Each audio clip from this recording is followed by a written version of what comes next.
बात बहुत पुरानी है। एक वृक्ष पर दो तोते रहते थे।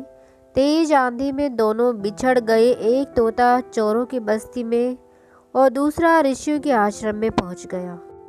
दोनों वहीं रहने लगे, मगर दोनों को ही एक दूसरे का पता ठिकाना मालूम था। कई वर्ष गुजर गए।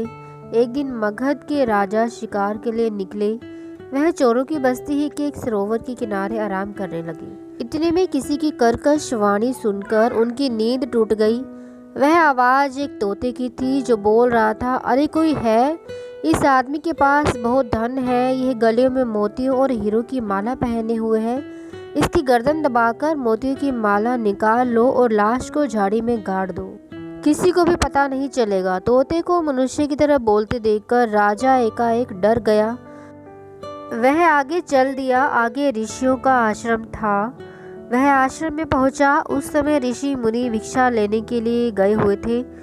इतने में वहां किसी की कोमल वाणी उसके कानों में पड़ी। वह वाणी एक तोते की थी। तोते ने राजा को कहा, आइए राजन, बैठिए। सभी ऋषि मुनि अभी भिक्षाटन के लिए गए हुए हैं। भूख लगी हो तो फल का सेवन कीजिए। राजा चकित होकर वृक्ष पर बैठे उस तोते की ओर देखने लगा। तोते का रूप रंग बिल्कुल चोरों की बस्ती में रहने वाले तोते जैसा ही था। यह देखकर राजा तोते से बोले, हे शुक कुमार, मैं आपसे एक बात पूछना चाहता हूँ। यहाँ से कुछ दूर एक वृक्ष की डाली पर भी एक तोता बैठा हुआ था।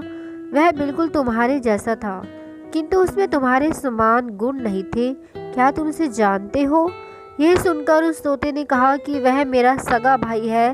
संगति के कारण हम दोनों भाइयों में अलग अलग गुण आ गए हैं। सच ही कहा जाता है कि संगति का प्रभाव व्यक्ति पर अनिवार्य रूप से पड़ता है। अगर आपको ये कहानी पसंद आई हो तो प्लीज़ मेरे चैनल को लाइक करें, कमेंट करें, सब्सक्राइब करें। Thank you so much for watching.